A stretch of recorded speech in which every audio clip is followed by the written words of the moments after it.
नमस्कार दोस्तों, स्वागत है आपके अपने YouTube चैनल रोजगार वे में। दोस्तों, वीडियो अच्छा लगे तो लाइक एंड सब्सक्राइब करें और वीडियो को शेयर करें। तो दोस्तों, किसी ने बहुत कमाल की बात कही है कि जेब में गांधी हो या ना हो, लेकिन अपने लक्ष्य को पाने के प्रति अपने दिल में उसकी आंधी जरूर होनी चाहिए। तो दोस्तों, एक बार फिर स्वागत है आपका SSC GD 2022 T20 mock test series में। चलिए आज ये चलते हम लोग अपने पहले क्वेश्चन की तरफ। तो दोस्तों, पहला क्वेश्चन है, नंद वंश के पश्चात मगध पर किस राजवंश ने शासन किया था दोस्तों? तो इसका आंसर बताइए दोस्तों, क्या हो जाएगा दोस्तों? तो दोस्तों, ऑप्शन ए है मौर्य, ऑप्शन बी है शुंग, ऑप्शन सी गुप्त या ऑप्शन डी कुषाण। तो दोस्तों, इसका आंसर बताइए क्या हो जाएगा दोस्तों? तो दोस्तों, इसका आंसर हो जाएगा ऑप्शन ए मौर्य साम्राज्य। मौर्य वंश इस पे शासन किया था नंद वंश के पश्चात। दोस्तों, अगर क्वेश्चन पूछता है नंद वंश का संस्थापक कौन था दोस्तों, तो महापनंद इसके नंद वंश के संस्थापक थे दोस्तों। दोस्तों, क्वेश्चन पूछता है कि नंद वंश के अंतिम शासक कौन थे, तो दोस्तों घनानंद नंद वंश के अंतिम शासक थे दोस्तों। दोस्तों, पूछता है कि सिकंदर महान किसके समकालीन था दोस्तों, तो दोस्तों घनानंद के समकालीन था सिकंदर महान दोस्तों। दोस्तों, क्वेश्चन पूछता है कि मौर्य साम्राज्य की स्थापना चंद्रगुप्त मौर्य ने किसको हरा कर की थी? दोस्तों, घनानंद को ही हरा के चंद्रगुप्त मौर्य ने मौर्य वंश की स्थापना की थी मगध पे। और पूछता है दोस्तों मौर्य साम्राज्य का अंतिम शासक कौन था, तो ये बृहदत्त था दोस्तों अंतिम शासक। दोस्तों, क्वेश्चन पूछता है कि देखिए ये ऑप्शन बी दिया है, ये शुंग वंश का संस्थापक कौन था दोस्तों? दोस्तों, शुंग वंश का संस्थापक पुष्यमित्र मित्र शुंग था दोस्तों। अगर पूछे तो कि शुंग वंश का अंतिम शासक कौन था, तो विष्णुगुप्त था इसका अंतिम शासक दोस्तों। दोस्तों, तीसरा जो गुप्त साम्राज्य का कौन था, गुप्त वंश का, तो दोस्तों श्री गुप्त इसके संस्थापक थे दोस्तों गुप्त के। और अंतिम शासक कौन थे? विष्णुगुप्त थे दोस्तों। आइए अगले क्वेश्चन की तरफ। दोस्तों, अगला क्वेश्चन है, कलिंग नरेश खारवेल किस वंश से संबंधित थे दोस्तों? तो दोस्तों बताइए इसका आंसर क्या हो जाएगा दोस्तों? तो option A Chedi, option B कदम, ऑप्शन सी हरियक या ऑप्शन डी कलिंग। तो दोस्तों, इसका आंसर बताइए क्या हो जाएगा दोस्तों? तो दोस्तों, इसका आंसर हो जाएगा दोस्तों ऑप्शन ए चेंदी। दोस्तों, कलिंग राज खालवे का एक वो शिलालेख है जो अभी हम लोगों ने इसको स्टैटिक जीके में हम लोगों ने पढ़ा था। तो क्या किससे संबंधित था, क्या नाम था उस शिलालेख का? कलिंग राज खालवे का। तो हाथी गुफा अभिलेख था, सॉरी मैं शिलालेख कह रहा हूँ, अभिलेख जो था हाथी गुफा अभिलेख का संबंध है कलिंग नरेश खालवेर से है दोस्तों। आइए अगले क्वेश्चन की तरफ। तो दोस्तों, अगला क्वेश्चन है, निम्न में किस शासक का काल संगमरमर का काल कहलाता है? तो दोस्तों, आप इसका ऑप्शन ए है जहांगीर, ऑप्शन बी है शाहजहां, ऑप्शन सी है औरंगजेब या ऑप्शन डी अकबर। तो बताइए दोस्तों, इसका आंसर क्या हो जाएगा दोस्तों? तो दोस्तों, इसका आंसर है ऑप्शन बी। दोस्तों, ऐसा क्यों है? ऑप्शन बी आप लोग बता सकते हैं, क्योंकि शाहजहां ने जो है सुंदर ताजमहल की स्थापना करवाई थी दोस्तों अपने बीवी की याद में, ऐसा कहा जाता है। ताजमहल अपनी बीवी की मुमताज़ की याद में बनाया था, तो पूरे संगमरमर का है। और संगमरमर से उस समय अधिक ये इन्होंने बहुत सारे जितने निर्माण कराए संगमरमर का उसमें अत्यधिक प्रयोग किया था दोस्तों, इसलिए संगमरमर का काल कहा गया है दोस्तों।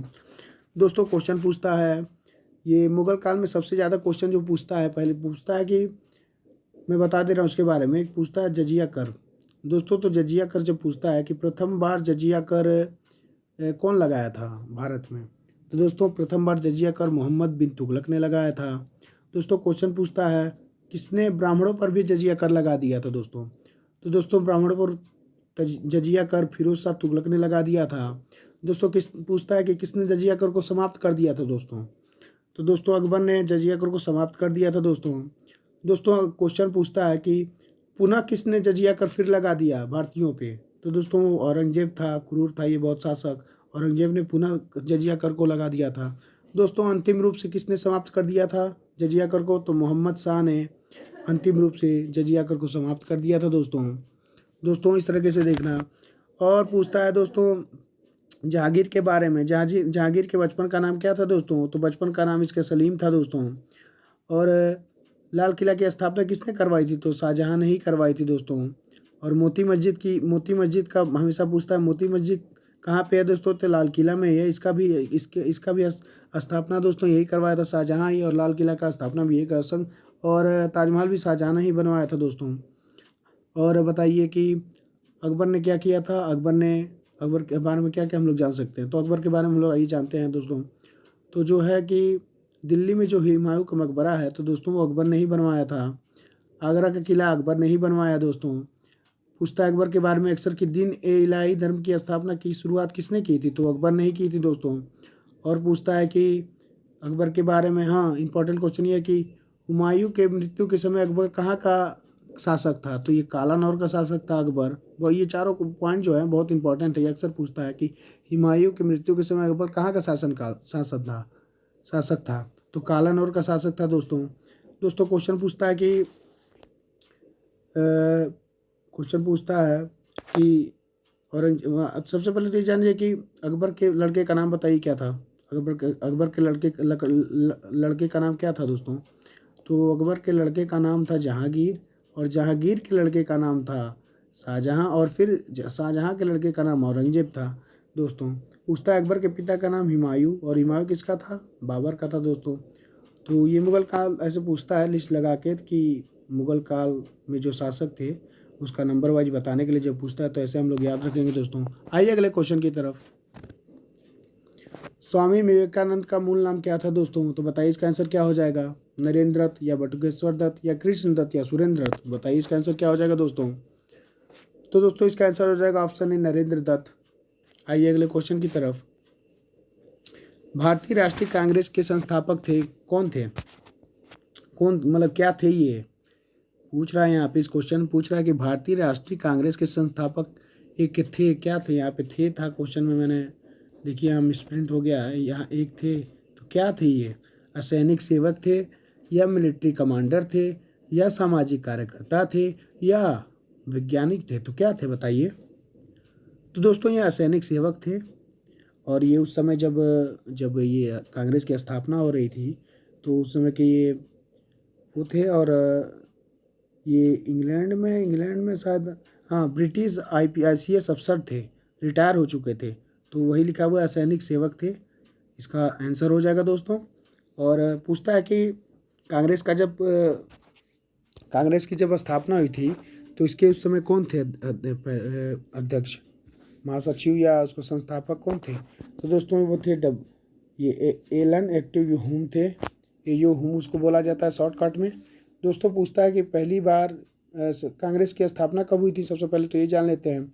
तो 28 दिसंबर 1885 में कांग्रेस की स्थापना हुई थी दोस्तों। और इसका पहला, और हाँ उस विद्यालय का क्या नाम था दोस्तों जहाँ ये इसकी स्थापना हुई थी, पहली बार जहाँ बैठक हुई थी इसकी। तो गोकुल दास तेजपाल संस्कृत कॉलेज उस कॉलेज का नाम था। और बम्बई में इसकी पहला कांग्रेस सम्मेलन बम्बई में हुआ था दोस्तों। और उस समय लॉर्ड डफरिन था, हमारा वायसराय था लॉर्ड डफरिन। ये भी परीक्षा में अक्सर पूछ लेता है कि जब कांग्रेस की स्थापना हुई उस समय वायसराय कौन था भारत का। तो लॉर्ड डफरिन था। चलिए दोस्तों आइए अगले क्वेश्चन की तरफ। तो दोस्तों अगला क्वेश्चन है भारतीय संविधान के अनुच्छेद 25 किससे संबंधित है दोस्तों। समानता के अधिकार से, या संपत्ति के अधिकार से, या धर्म की स्वतंत्रता से, या अल्पसंख्यकों की स्वतंत्रता से। तो बताइए इसका आंसर क्या हो जाएगा दोस्तों।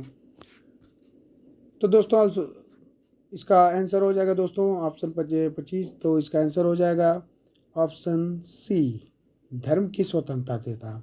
समानता का अधिकार कब से किससे आर्टिकल ये 14 से लेके 18 तक है समानता का अधिकार।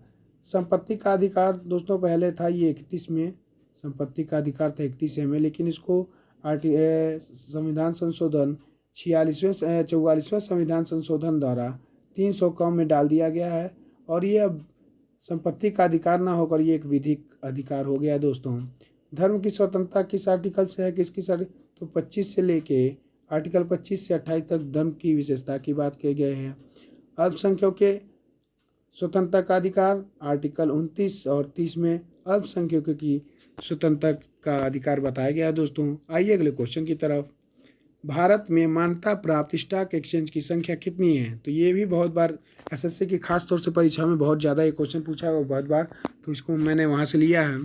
तो दोस्तों बताइए इसका आंसर क्या हो जाएगा दोस्तों। तो दोस्तों इसका आंसर हो जाएगा ऑप्शन सी 23। आइए अगले क्वेश्चन की तरफ हम लोग चलते हैं दोस्तों।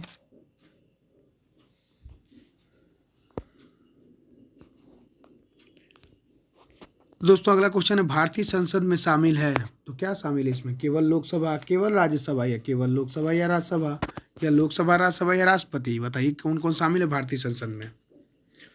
तो दोस्तों इसका आंसर हो जाएगा ऑप्शन डी, लोकसभा, राज्यसभा और राष्ट्रपति। ये तीनों जब मिल जाते हैं तब से एक संसद का निर्माण होता है।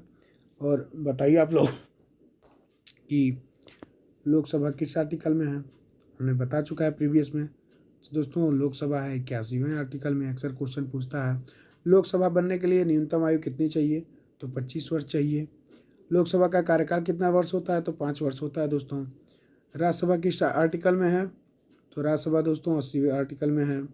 राज्यसभा का कार्यकाल कितना होता है, 6 वर्ष। राज्यसभा के सदस्यों की न्यूनतम आयु कितनी होनी चाहिए, 30 वर्ष होनी चाहिए दोस्तों। राज्यसभा का पदेन सभापति कौन होता है, तो हमारे उपराष्ट्रपति इसके पदेन सभापति होते हैं दोस्तों। लोकसभा का अध्यक्ष कौन होता है, तो लोकसभा का अध्यक्ष कौन होता है, उन्हीं सदस्यों में से कोई एक होता है जो लोकसभा सदस्यों के द्वारा चुना जाता है। राष्ट्रपति किस आर्टिकल में है, तो आर्टिकल 52 में है दोस्तों। तो दोस्तों राष्ट्रपति का महाभियोग किस में है, राष्ट्रपति का महाभियोग आर्टिकल 61 में है दोस्तों पूछता है राष्ट्रपति की क्षमादान शक्ति किस आर्टिकल में है, तो आर्टिकल 72 में राष्ट्रपति की क्षमादान शक्ति है। दोस्तों पूछता है राष्ट्रपति का शपथ किस आर्टिकल में है, तो आर्टिकल 60 में राष्ट्रपति का शपथ है दोस्तों। आइए अगले क्वेश्चन की तरफ। राज्य के विधान परिषद के कितने सदस्य विधानसभा द्वारा चुने जाते हैं दोस्तों, तो बताइए इसका आंसर क्या हो जाएगा दोस्तों। तो ऑप्शन ए है 1/6, या ऑप्शन बी 1/3, या ऑप्शन ए सी 1/12, या ऑप्शन डी 5/6। तो बताइए इसका आंसर क्या हो जाएगा दोस्तों। तो दोस्तों इसका आंसर हो जाएगा ऑप्शन बी 1/3। 1/3 सदस्य विधानसभा में, मतलब विधानसभा द्वारा चुने जाते हैं विधान परिषद में। विधानसभा के जो रहते हैं उसमें 1/3 सदस्य। दोस्तों सबसे पहले तो ये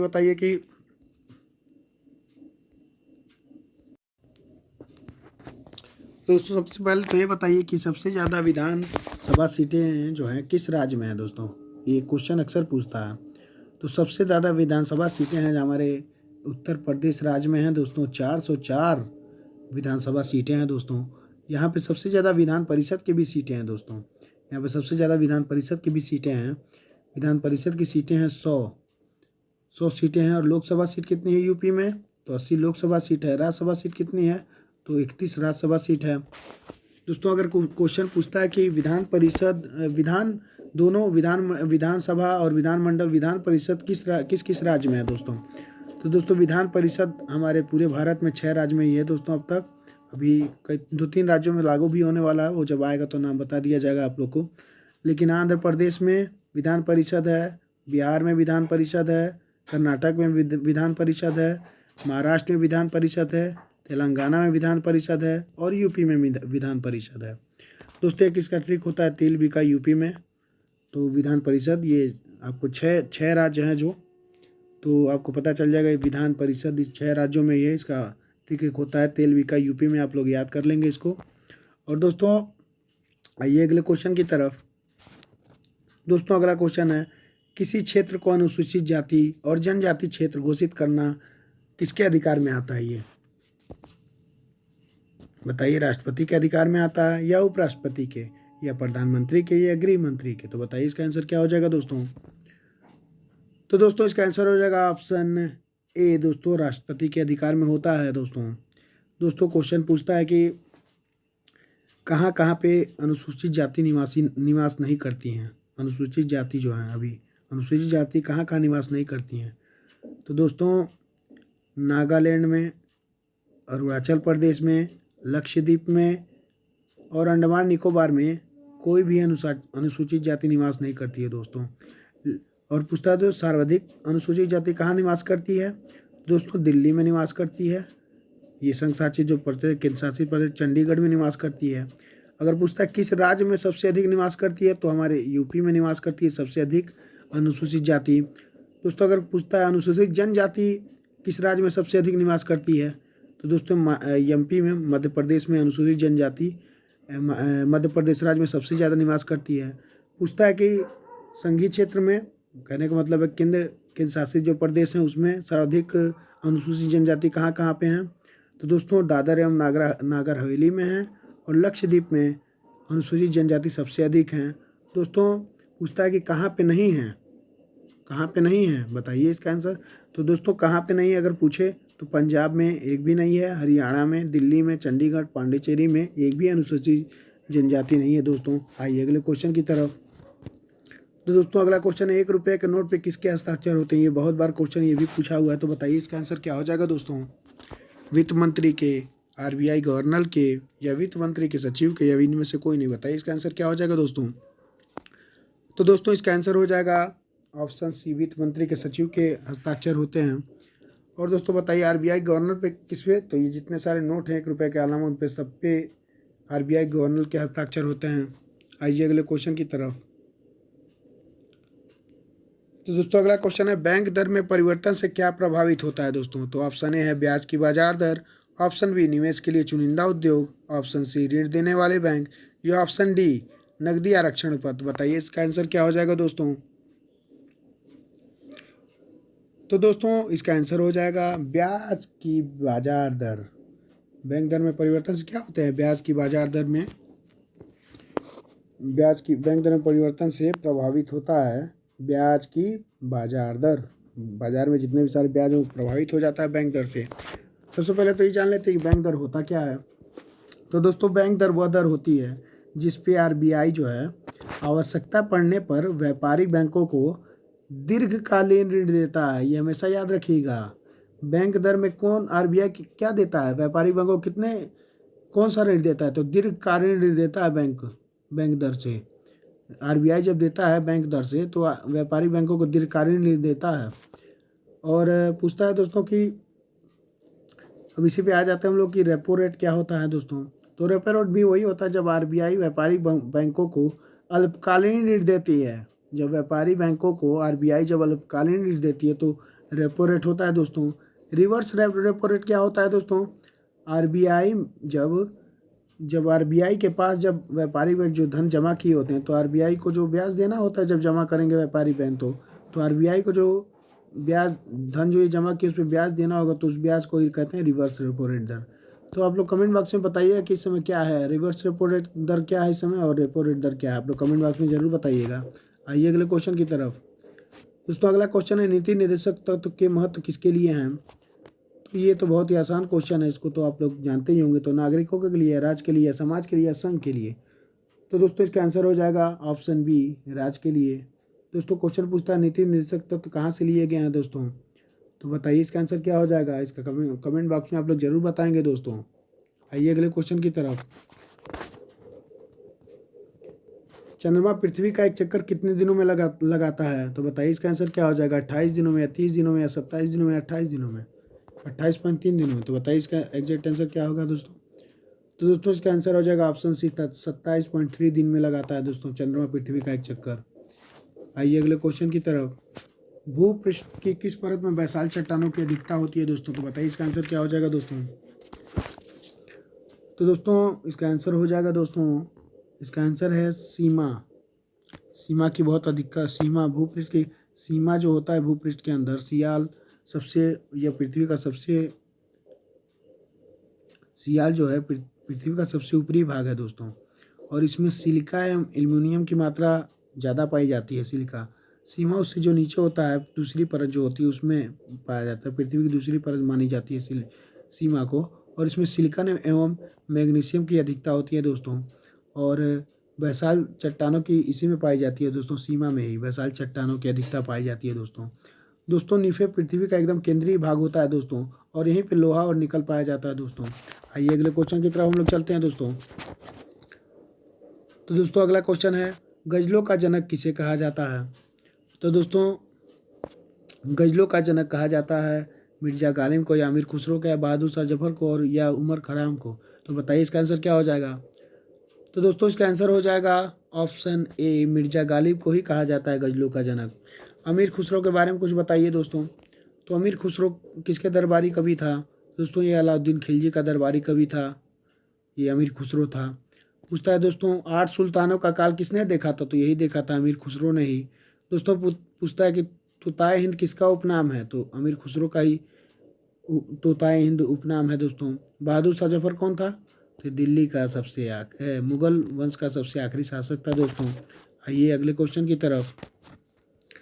तो न्यूटन के पहले नियत की और भी नियत नियम को, सॉरी यहाँ नियम है, नियत लिख दिया गया है, यहाँ भी देखिए मिसप्रिंट हुआ है, तो यहाँ नियम आप लोग कर लीजिएगा। न्यूटन के पहले नियम को और भी क्या कहते हैं? तो आघूर्ण का नियम कहते हैं, या जड़त्व का नियम, या ऊर्जा का नियम, या संवेग का नियम। तो बताइए इसका आंसर क्या हो जाएगा दोस्तों? तो दोस्तों इसका आंसर हो जाएगा ऑप्शन बी, जड़त्व का नियम। जड़त्व का नियम आप लोग जानते होंगे, जैसे कि अगर जब तक हम बैठे हैं, जैसे ट्रेन में हम लोग बैठे रहते हैं, तो जब तक वो ट्रेन रुकता नहीं है तब तक हम लोग को ऐसे, जब ट्रेन रुकता है तो देखते होंगे हम लोग आगे की झुक जाते हैं या कभी पीछे की ओर झुक जाते हैं, तो उसी को कहते हैं जड़त्व का नियम। जब तक कोई ब्रहा बल ना लगे तब तक कोई भी स्थान में परिवर्तन नहीं आएगा। आइए अगले क्वेश्चन की तरफ। कंप्यूटर में किसी शब्द की लंबाई किसमें मापते हैं? बताइए इसका आंसर, ये भी पूछा हुआ है क्वेश्चन। बताइए इसका आंसर क्या हो जाएगा दोस्तों? तो दोस्तों इसका आंसर हो जाएगा ऑप्शन बी, बीट में मापते हैं इसका। कंप्यूटर में किसी शब्द की लंबाई बीट में मापते हैं। आइए अगले क्वेश्चन की तरफ। दोस्तों अगला क्वेश्चन है, हाल ही में किस देश ने पहला डेविस कप खिताब जीता है दोस्तों? तो दोस्तों इसका आंसर बताइए क्या हो जाएगा? डेविस कप किसने जीता अभी हाल ही में? दोस्तों कनाडा ने जीता है अभी हाल ही में, डेविस कप कनाडा ने जीता है। आइए अगले क्वेश्चन की तरफ। दोस्तों अगला क्वेश्चन है, हाल ही में IOA की पहली महिला अध्यक्ष कौन बनी है दोस्तों?